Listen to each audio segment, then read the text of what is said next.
እስራኤላውያንን ሲገሉ እነዛ ህዳር 7 ነው ታኅሳስ 7 ሙሻሂዲኖቻችን ጀግኖቻችን በድሮን አድርገው ገብተው በአጥሩን ጥሰው ገብተው የሚደንሱትን የሚጫወቱትን የሚዘፍኑትን እስራኤላውያን እናቶች አባቶች እህቶች የሚገሉትን ገለው የሚያፍሱትን አፍሰው ሲሄዱ መላው አረብ ጮቤ ረገጠ፣ አደባባይ ወጥቶ ጨፈረ፣ ስልጤ ደነሰ፣ የኦሮሚያ ዋሃቢያ ጨፈረ።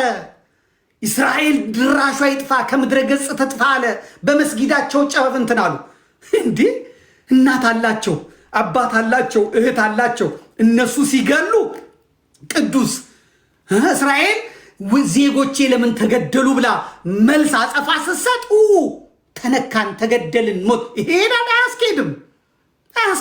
እኛ እያልን ያለነው ሐማስ ያደረገውን ጭፍጨፋ ያደረገውን ትንኮሳ ያደረገውን መግደል እዚህም ሰዎች ናቸው። አይሁድ ይሁን ካቶሊክ ይሁን እምነት ይኑረው አይኑረው ሰው ነው የተገደለው። እናት አለች ልጅ የምትለው ልጇን የገደልክባት እናት፣ አባቷን የገደልከው ልጅ፣ እህቱን ወንድሙን የገደልክበት ልጅ ያንን ይዘህ ስትጨፍር ይሄ ኢትዮጵያ አይደለም፣ ኢትዮጵያ ነው። አርደህ ገለህ እየጨፈርክ የሚበቀል የሌለው ኢትዮጵያ ነው። እስራኤል እንደዛ አይደለች። እስራኤል እንዳደ ከመጽሐፍ ቅዱስም የምናውቀው እስራኤል 1,000 10,000 ነው የሚያሳድደው። ቃል ኪዳን ነው፣ ምንም ማድረግ አትችልም። ስለዚህ እስላሞችም ኢየሩሳሌም ቢሄዱ እዛ መስጊዳችን ጋር የሚሉት ቅዱስ ቦታ ነው ሄድን የሚሉት፣ ክርስቲያኖችም ደግሞ ኢየሩሳሌም ሲሄዱ ጌታ የተወለደበት የተጠመቀበት ያስተማረበት የተሰቀለበት እኛን ያዳነበት ያረገበት ዳግም ተመልሶ የሚመጣባት ሀገር ሄድን ነው የሚሉት። አይሁዶችም ደግሞ አይሁዳውያን በመላው ዓለም ያሉት ኢየሩሳሌምን እያሰቡ ነው የሚጸልዩት፣ ኢየሩሳሌምን እያሰቡ ነው የሚኖሩት፣ ለልጆቻቸው የሚያስተምሩት። እያንዳንዱ በራሱ ይሄዳል ማለት ነው። ስለዚህ እነዚህ ኢትዮጵያውያንም እዛ ከደረሱ በኋላ ፕሮግራማቸውን ሰሩ። ይሄኛው ዮናስ ደግሞ ያው እስከ ጋዛ ድረስ ሄደዋል። ያየውን ነገር ሰራ። ጦርነት ነበረ ብሏል። መቼም በምርጥ ዲፕሎማሲያዊ ቃል የሚናገረውን ነገር ተናግሮ መጣ። ሌላው ደግሞ በግል ገንዘቡ የሄደው ደግሞ ወንድማችን ተክለ ሃይማኖት አዳነ የሚባለው ኦርቶዶክሳዊ መሪ ጌታ እንዴት አይለ ጥንቅቅ ያለ ቤተክርስቲያን ልጅ ደግሞ እሱ ደግሞ ሄደ። እንደውም እሱ እዛ ሄዶ አንዲት ፈላሻ ከዚህ ሄደች ከኢትዮጵያ የሄደች ባለስልጣን አግኝቶ ሞግቷት ጉሮሯን ይዟት እንዴ በሰላም መምጣት አልፈለገም እንዴ ብዬ እኔ ራሴ እስክደነቅ ድረስ የሚገርም ሙግት አድርጎ የሚገርም ጭቅጭቅ አድርጎ እሷ በኢትዮጵያውያን በአይሁድ በፈላሻዎቹ ላይ ይሄን አድርገዋል ምናምን ብላ ያንን ሁላ አሁን እየተበቀሉን ያሉበትን ነገር ስትናገር የሞገተ ልጅ የተናገረ ልጅ እና እሱንም ልክ እስራኤል መንግስት እንደጋበዘው አድርገው ተናገሩ። ለእንትኑ ደግሞ የሚያቀርቡት እንዴት ከእስራኤል ባንዲራ አጠገብ ፎቶ ይነሳል? እንዴት የዳዊትን እንደዚህ እነሱ የሚያደርጉትን እንትኗን ያደርጋል? እኔ አድርጌያለሁ።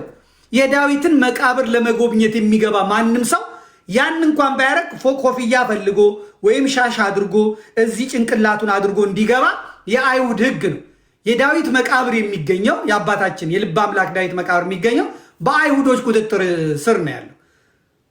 በአይሁዶች በጽርሐ ጽዮን አካባቢ ባለው መቃብሩ የሚገኘው የዳዊት መቃብር በአይሁዶች ስር ነው። ስለዚህ ወደዛ ስንገባ ሕግ አለ። ሕጉ ምንድን ነው? እዚህ ጋር እንደዚህ አድርጎ የአይሁዶቹን ሕግ አድርጎ ነው የሚገባው። እኔ አርጌ ፎቶ ተነስቻለሁ። እስራኤል የሄደ ማንኛውም ሰው የዳዊትን መቃብር ያየ በሙሉ አርጎ ነው የሚገባው። እኔ ታይላንድ ሄጃለሁ። የቡዲዝምን ቴምፕሎቻቸውን ጎብኝተናል። ጫማው ልቀን ጫማ ተቀምጦ ነው የምንገባው። ምክንያቱም መቅደሳቸው ነው። ያን የወርቅ እንትናቸውን ለማየት ስርዓታቸውን ለማየት ስገባ እኔ ጫማዬን አድርጌ ምናምን የለም። ሕጉን አክብሬ ሄጄ ገብቼ ጎብኝቼ ስጨርስ ጫማዬን ይዤ ወጥቼ ሄጃለሁ።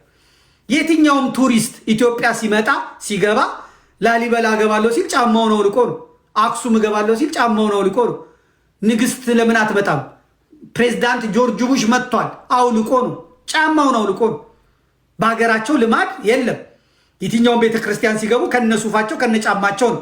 ኢትዮጵያውያን የራሳቸው ባህል የራሳቸው ህግ ስላላቸው ግን ማንኛውም ጎብኚ እስላሚውን ጴንጤውን ጆባ ካቶሊክውን ጉዳዩ ነው። ቤተ መቅደስ ገብቶ የሚያስጎበኘው ነገር ከመጣ ጫማውን አውልቆ ይገባል ማለት ነው። ልክ እንደዚሁ እስራኤል ለሚሄድ ሰው የአባታችን የዳዊትን መቃብር የሚያይ ሰው እዚች ጋ ያችን አድርጎ ይሄዳል። እኔም አድርጌ ያለው ማንም አድርጓል። ምንም የሚጎዳኝ ነገር የለም። ለምን ይሄን አረገ ለምን እንደዚህ ያደረገ ብለው ተነሱበት፣ እሱን ጓሉበት ማለት ነው። ጸቡ ለምን እስራኤልን ጎበኙ አይደለም። ጸባቸው ከእስራኤል ሳይሆን በእስራኤል አስታካው ወልደ ተክለ ሃይማኖት የሚል ስም ዮናስ የሚል ስም ኦርቶዶክሳዊ ክርስቲያን የሆነ ሰው ለምን ከፍ ብሎ አየ ነው? ለምን ጎልቶ አየ ነው? እነሱ መካ መዲና ግር ብለው ሲሄዱ መሄዳቸውን ማናቅ መምጣታቸውን ማናቅ እነ ሀሩብ ሚዲያ እነ ማንትስ ሚዲያ አህመዲን ጀበል ቱርክ ሄደ ማንትስዬ እንትንን ጎበኘ በማንትስዬ ባራፋት ተራራ ላይ እንደዚህ ያደረጉ ሲሉ ጉዳያቸው ነው፣ ለደንታቸው ነው፣ እምነታቸው በሚያዛቸው ሄደዋል። ምን አገባንኛ? አድርገው የመጡት ሰብአዊነት ይዘው ነው የመጡት። ሰብአዊነታቸው ምንድን ነው? እስራኤል በፍልስጤም ህፃናትን እየጨፈጨፈች፣ እስራኤል በፍልስጤም ጋዛን እያወደመች፣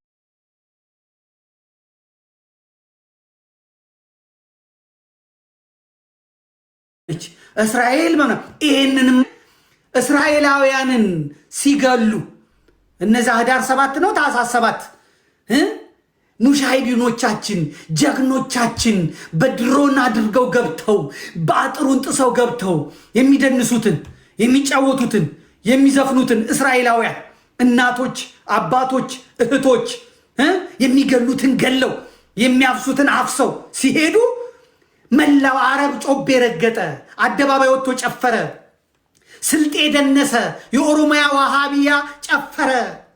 እስራኤል ድራሿ ይጥፋ ከምድረ ገጽ ተጥፋ አለ። በመስጊዳቸው ጨበብ እንትን አሉ። እንዲህ እናት አላቸው፣ አባት አላቸው፣ እህት አላቸው። እነሱ ሲገሉ ቅዱስ እስራኤል ዜጎቼ ለምን ተገደሉ ብላ መልስ አጸፋ ስትሰጥ ተነካን፣ ተገደልን፣ ሞት ይሄዳል። አያስኬድም። እኛ እያልን ያለነው ሐማስ ያደረገውን ጭፍጨፋ ያደረገውን ትንኮሳ ያደረገውን መግደል እዚህም ሰዎች ናቸው። አይሁድ ይሁን ካቶሊክ ይሁን እምነት ይኑረው አይኑረው ሰው ነው የተገደለው።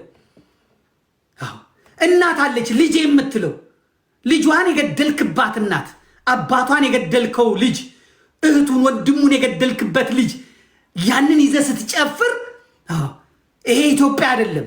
ኢትዮጵያ ነው አርደህ ገለህ እየጨፈርክ የሚበቀል የሌለው ኢትዮጵያ ነው። እስራኤል እንደዛ አይደለች። እስራኤል እንዳደ ከመጽሐፍ ቅዱስም የምናውቀው እስራኤል 10,000 ነው የሚያሳድደው። ቃል ኪዳን ነው። ምንም ማድረግ አትችልም። ቃል ኪዳን ነው። እስራኤል ስለተዘጋጀች በቴክኖሎጂ በገንዘብ በጦር ስለተደራጀች ይህንን ሁሉ አረብ በነዳጅ በምን የፈረጠመውን በሙሉ ተቆጣጠረችው። አቅም ካለ ጉልበት ካለ ኃይል ካለ እንደ እስራኤል ሚጢጢ ሆነ ትከበራለህ። እስራኤል ዳዊት ናት። በዙሪያ ያሉት ጎልያዶች ናቸው።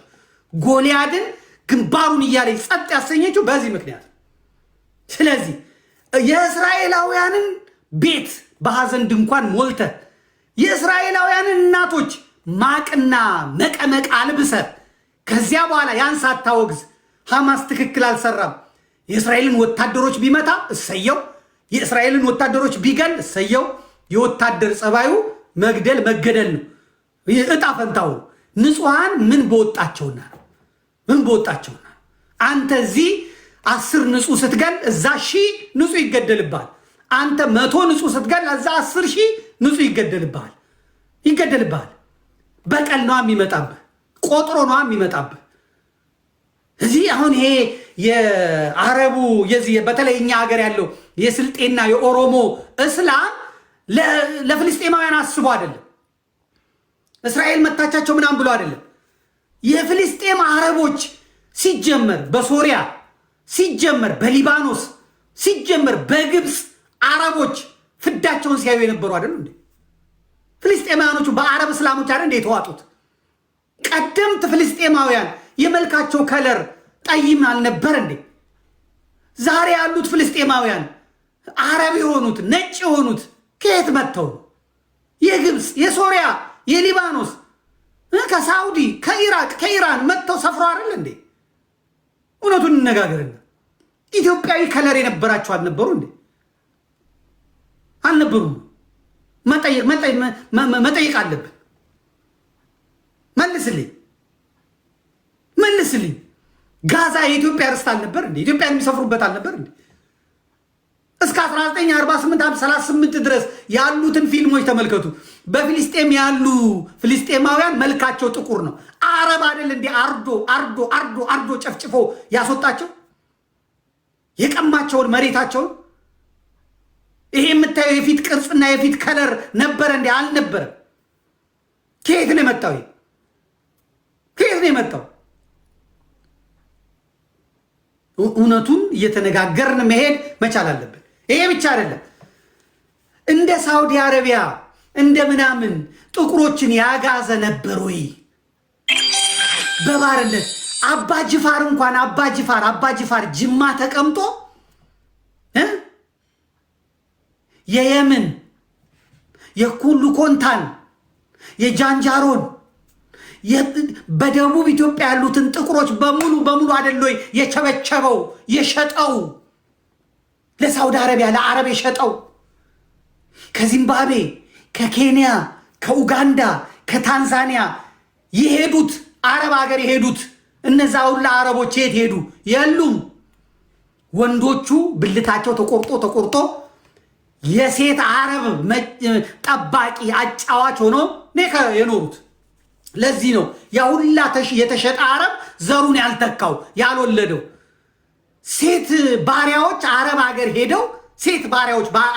ሄደው ለልጆቻቸው መጫወቻ፣ ግብረ ስጋ ግንኙነት መለማመጃ፣ አሻንጉሊት ሆኖ ነው ያገለገሉት። ዘር ሳይተኩ ነው የሞቱት። እንደ አረብ በአፍሪካ ላይ የተጫወታለ እንዴ? እንደ አረብ በኢትዮጵያውያን ባሮች ላይ የተጫወታለ እንዴ? ዛሬ የምታየው ነጭ አረብ ብቻ ነው። አውሮፓ ተመልከት። አውሮፓ ከአፍሪካ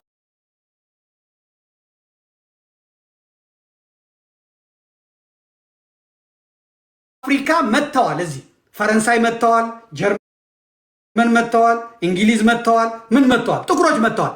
አሁን አሉ እግር ኳስ ተጫዋቾች አሉ፣ ፕሮፌሽናል እግር ኳስ አትሌቶች አሉ፣ ፖለቲከኞች አሉ፣ ነጋዴዎች አሉ፣ የአይቲ ባለሙያዎች አሉ፣ ምኖች አሉ።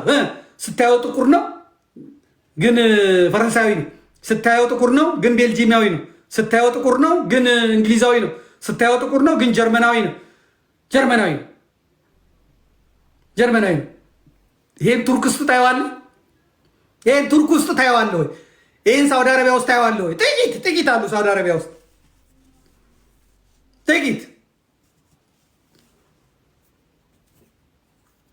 ጥቂት እና ለፍልስጤም አዝነው አይደለም። ይሄ የስልጤ ወሃቢና የእንትን የሚጮኸው ጻቡ ኢትዮጵያ ኦርቶዶክስ ተዋሕዶ ቤተክርስቲያንን እንዴት ላጥቃት፣ እንዴት ልውረድባት ብሎ ነው እንትን የሚለው የሚያስበው ያለው እንጂማ ለመጨፍጨፍ እንደ ኢትዮጵያዊ የተጨፈጨፋለ እንዴ? በኦሮሚያ ውስጥ መስጊዳቸው ውስጥ የተቃጠሉት፣ የተደፈሩት፣ የታረዱት በወለጋ ውስጥ እነዛ እስላሞች የወሎ አማራ ስለሆኑ የተጨፈጨፉት አህመዲን ጀበል ተናግሯል። ሙጂብ አሚኖ ተናግሯል። ዛሬ እንደዚህ እንዴት እስራኤል ምናምን የሚሉት እዛ በሀገራቸው ውስጥ ያሉት የተጨፈጨፉት መንግስታችን የሚሉት የኦሮሞ መንግስት የጨፈጨፋቸውን አንድ ሰው ተቃውሟል? አንድ እስላም አንድ መጅሊስ ተቃውሟል? ዱዓ እያደረገ ሰይ እንደውም 300 ሲሞት አነሰ እያለ ዛሬ 400 ነው የሞቱት። እጭ ምን ቁጥ ነው በልብ ነበር እንጂ እያለ እንደው አምጣው በደንብ እያለ እያቃጠለ እየቀማ የሰደበ አይደል የኖረው? እስራኤል ፍልስጤሞችን ደበደበች፣ እንዴት ከጨፍጫፊ ሀገር ጋር ትሄዳላችሁ ይላሉ። እሱ የት ሄዳል? ቱርክ ይሄዳል። ቱርክ ሄዶ ቱርክ ሲሄድ እዛ ሄዶ ለሱ ቱርክ ቅዱስ ናት። ዱባይ ይሄዳል። ዱባይ ለሱ ቅዱስ ናት። ሳውዲ አረቢያ ይሄዳል። ሳውዲ አረቢያ ለሱ ቅዱስ ናት። ኢራን ይሄዳል። ኢራን ለሱ ቅዱስ ናት። እኛ እስራኤል ስንሄድ እኛ እርኩሶች ነን። የኢራን መንግስት ለአብይ አህመድ ለዳግማዊ ግራኝ አብይ አህመድ ቦምብ ሰጥቶ ድሮን ሰጥቶ 1 ሚሊዮን ትግሬ ኦርቶዶክሳዊን ያስጨፈጨፈው 1 ሚሊዮን ትግሬ። ዛሬ በአማራ ክልል ቁጥሩ ተቆጥሮ የማያልቅ ክርስቲያን ኦርቶዶክሳዊ የጥንቱ እስላም አማራ እየተጨፈጨፈ ነው። በኤርዶጋን በቱርክ ፕሬዝዳንት በቱርክ መንግስት ስጦታ ድሮን እነሱ ቱርክ ሲሄዱ ቅዱስ፣ እኛ እስራኤል ስንሄድ እርኩስ። ያስኬዳል? አያስኬድም። አንተ አጭበርባሪ፣ አንተ ሌባ፣ አንተ ቀማኛ፣ አንተ ውሸታ፣ አያስኬድም።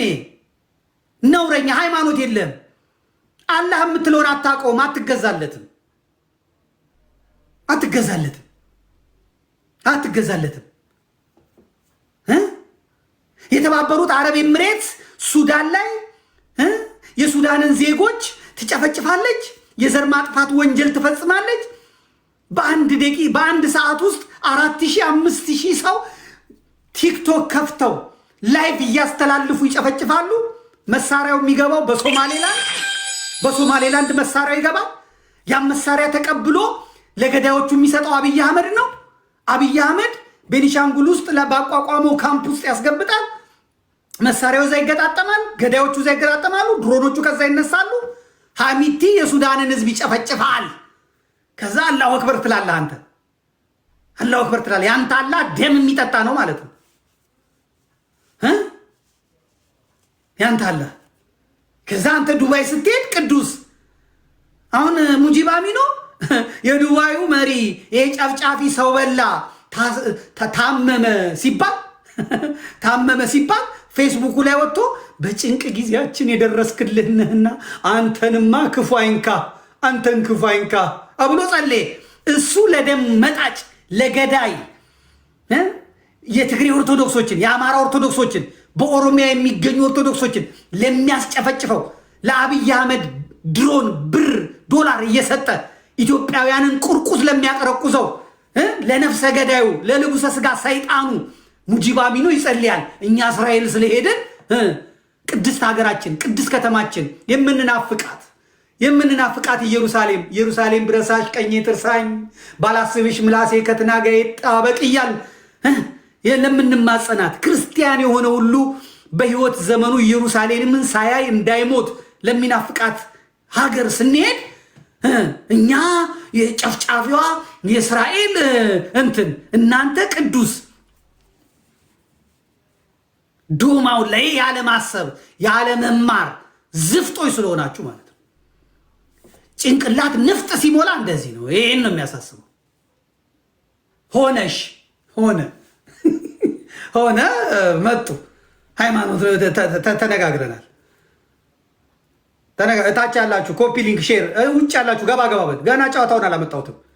ላይ መቻችሁ ይችላል። ይሄንን ማንም ጋር አታገኙትም። እኔ የምናገረውን አርብ የምናገረውን ማንም ጋር አታገኙትም። በአሁኑ ሰዓት ቁጭ ብለው ኢትዮጵያ ውስጥ ያሉ ጨዋ ሙስሊሞች እያፈጠሩ እየሰሙኝ ነው። እውነት ነው ይሄ ካፊር የሚናገረው እውነት ነው።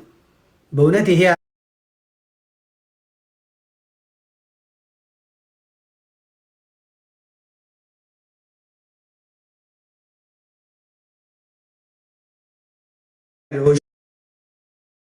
ሆነ አይደፋም። ምናልባት